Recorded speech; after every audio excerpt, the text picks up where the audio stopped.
Good afternoon, everybody. My name is Mark, and welcome to Safari TV on Wild Earth. Wonderful Sunday afternoon. We have a beautiful afternoon here this afternoon. A very warm berg wind blowing in from the north, and I seem to recall some time ago a Shanghai brother of mine telling me that when the wind comes from the north, it's going to fetch the rain in the south, because that's where the rain comes from. We can only hope, we can only dream, really. Yeah, I'm a little out of breath because I was down the road picking a piece of guarri, because today, on a hot day, a lot of flies. The guarri bush helps a lot as a fly swish, and I should show you some more about the guarri bush in a minute. Herman's with me on camera at the moment, although he's not on the camera. He's just tightening some ropes at the back that suddenly came loose as we were about to start. And so you've got the camera on me, and I'm going to try and entertain you for a minute until Herman's finished tightening ropes. But we're on Chelapan Road already, facing Chelapan. We're going to head out to the east.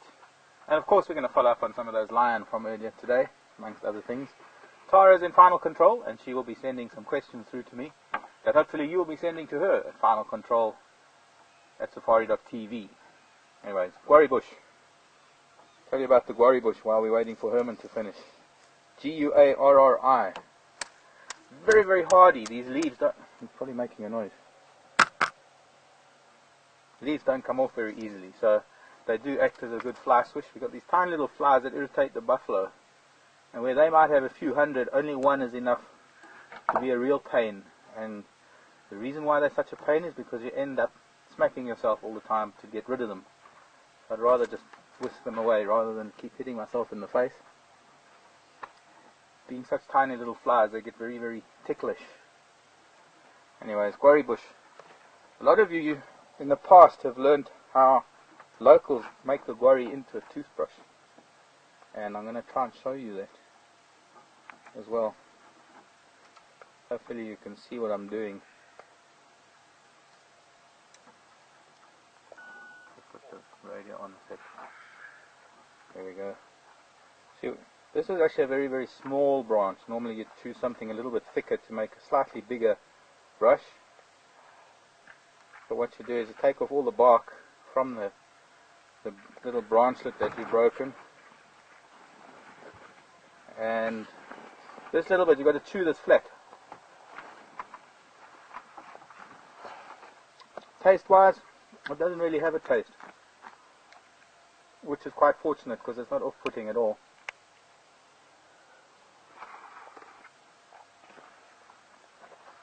I mean, it tastes but like a little bit of that dryness to it, brings a little bit of that dryness to the mouth.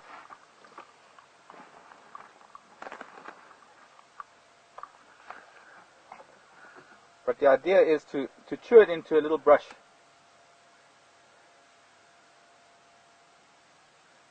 For a minute I thought that was thunder, but it's a vehicle. Of course there's not a cloud in the sky. There's very, very high little wisps of cloud. That's another indication of moisture being in the air, very, very high up, almost ice particles. You can hardly see them, but nice little wisps of cloud up there.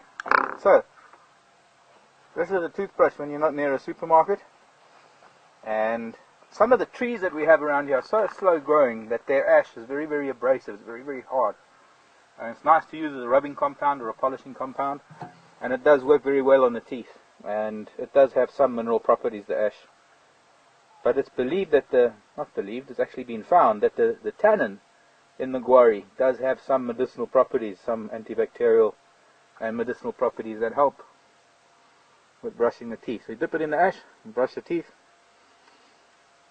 And in the, I don't know when it was, Colgate being one of the first to produce toothpaste, when they tried to break into the African market selling toothpaste in Africa, it didn't really work until they produced it in a powder form. I can still remember having a powdered toothpaste, but that was for other reasons. Because I was a smoker in my younger days, and I tried to get rid of nicotine stains by dipping my toothbrush in an abrasive powder. But that's how Africa got to learn about toothpaste. It was, I think, something like the likes of Colgate producing a powdered toothpaste to be used with guarri bush.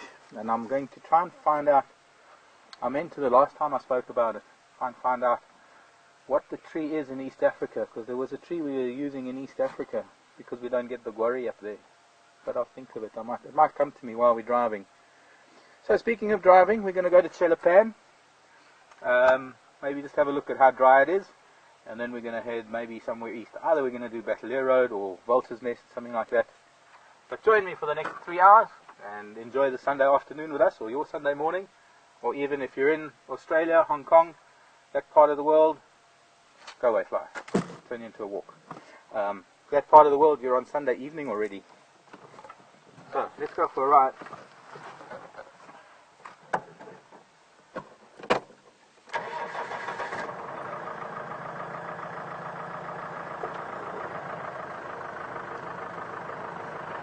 Beautiful day. Beautiful day for signs of spring. Already, here's what I'm doing. Already noticed a knobthorn in camp. Got power boats. And so we're going to be looking at knobthorns. Oh, great.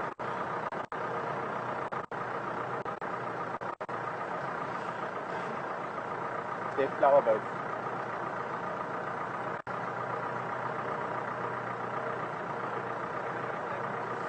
I don't know. I recall sitting in traffic. Old rhino tracks there.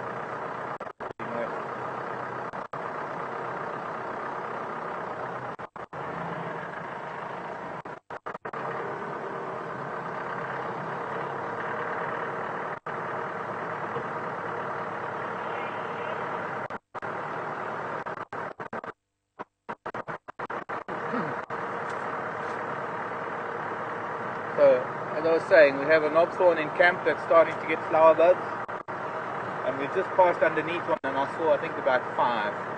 Normally the tree blooms all at once, so the buds will all come out at the same time. You get this profusion of little cream spikes.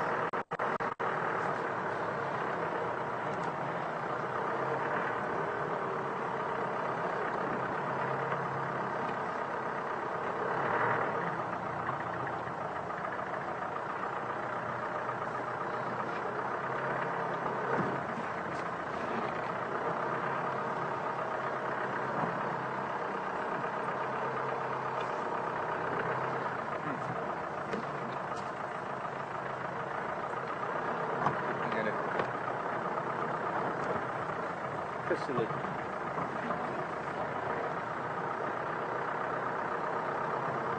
So we're going to look for knobthorn flowers today. Amongst other things.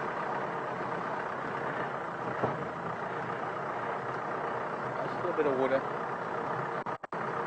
It's the latest Chelapan's ever held water, as far as I know. Because of those late rains in April.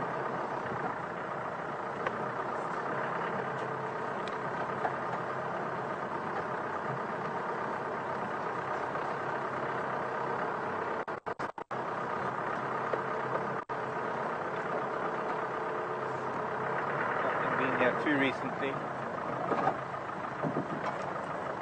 terms of wallowing.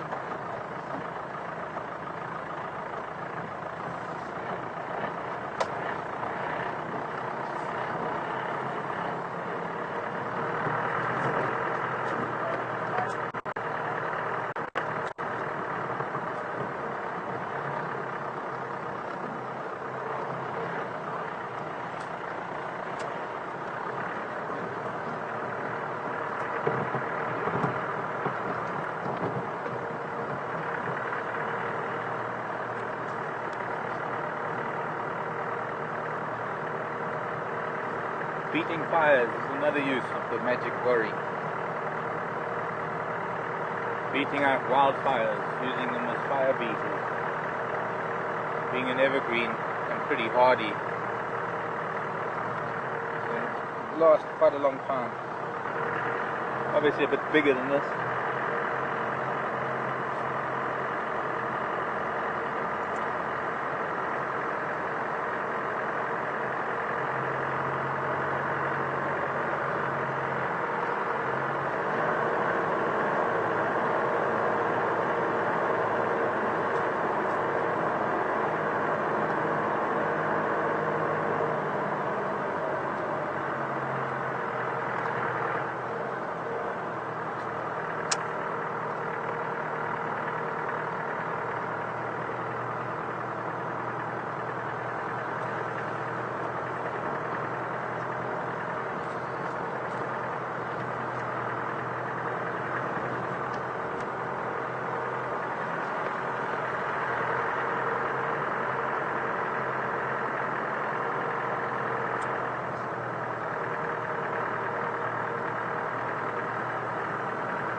moving sand.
Really hot wind blowing this afternoon.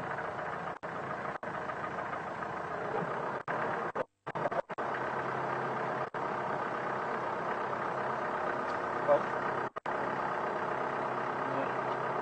looks like there's recent activity. There's a termite mound here with a burrow.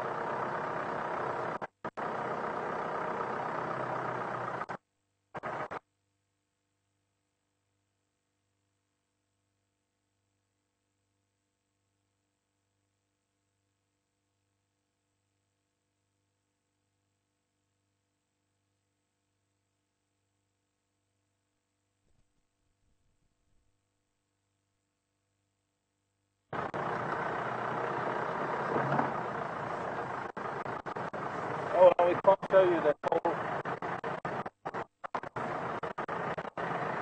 Seems it was a signal shadow spot. They're holding a termite mound similar to that in one of the dens that we've noticed with the hyena, although I don't know if that's a hyena den. Possibly something else living in it, warthog, aardvark, porcupine, snakes, cats, you know. Can't really see into the burrow from this angle, and it's right on the edge of the riverbed, so you can't really get to see it. And you just look out for tracks here in the morning or come past here in the early evening to see if anything's moving about. Try and get an idea of what lives in that hole.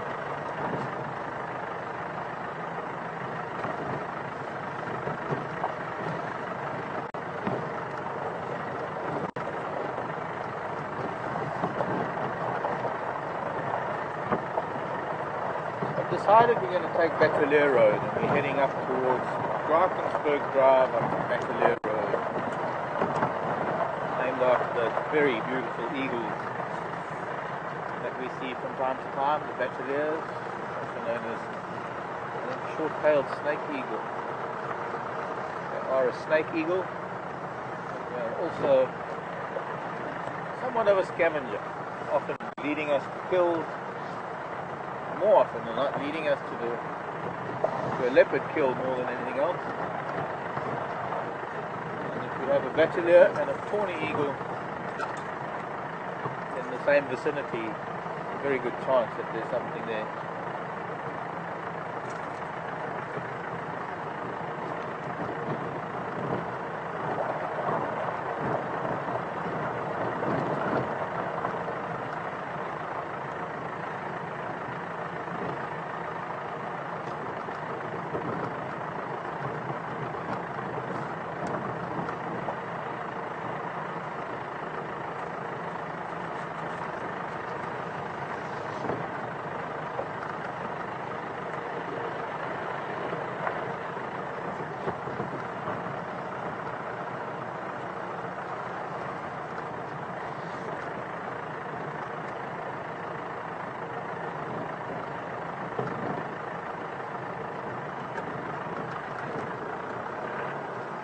request for us to possibly go past the hyena den on Zoe's Road.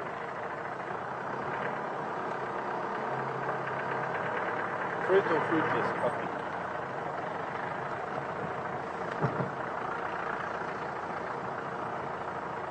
Fruit in chat. We can do, although that's in the west and we're over in the east. Perhaps this evening or my next morning drive we can do that.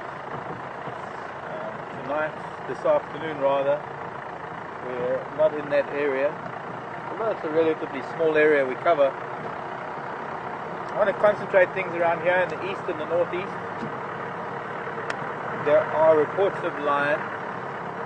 I don't know, did Patrick see lion this morning, if anybody can tell me?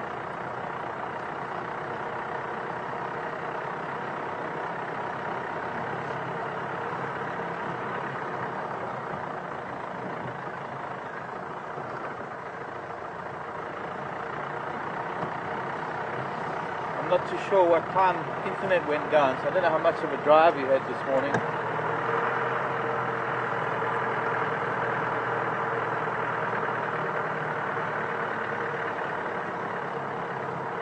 But I heard about some cats not far from us, somewhere over there, north of where we are now. And on a hot day like today, they're probably going to be flat cats. What I would like to do is go past the cats,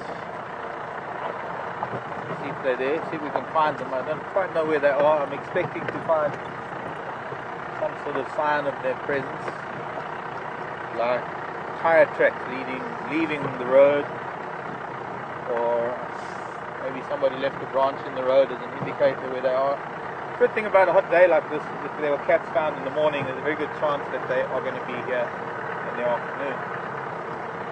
There's a knobthorn got flowers on it. I've been looking at almost every knobthorn since we left camp. That one in the distance starting to get some little cream coloured puffs on the end of his branchlets.